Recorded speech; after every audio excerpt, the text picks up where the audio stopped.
नमस्कार मित्रांनो, 2026 मध्ये धोंड्याचा महिना कोणत्या इंग्रजी महिन्यामध्ये आलेला आहे, तसेच धोंड्याच्या महिन्याची सुरुवात किती तारखेपासून होत आहे, धोंड्याचा महिना किती तारखेला संपणार आहे, तसेच धोंड्याच्या महिन्यामध्ये कोणकोणत्या महत्त्वाच्या तिथी आलेल्या आहेत, ही संपूर्ण माहिती पाहूयात मित्रांनो या व्हिडिओच्या माध्यमातून।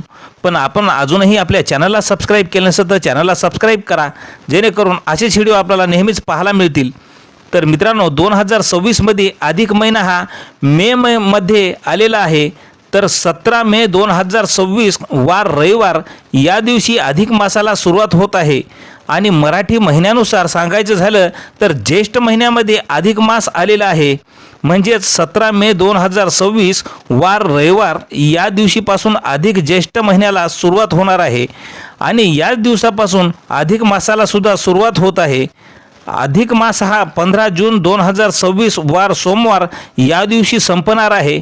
अधिक मासामध्ये 21 मे 2026 वार गुरुवार या दिवशी गुरुपुष्यामृत योग सुद्धा आहे आणि हा गुरुपुष्यामृत योग 21 तारखेला सकाळी 6:05 सुरू होणार आहे आणि रात्री 2:49 संपणार आहे।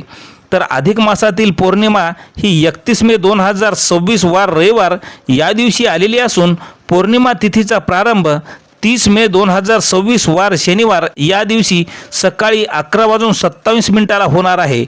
तर मित्रांनो, या महिन्यामध्ये लक्ष्मी आणि विष्णूची पूजा हमखास सर्वांनीच करावी असा योग चांगला मानलेला आहे। तर अशाच माहितीसाठी चॅनलला सबस्क्राइब करा। धन्यवाद।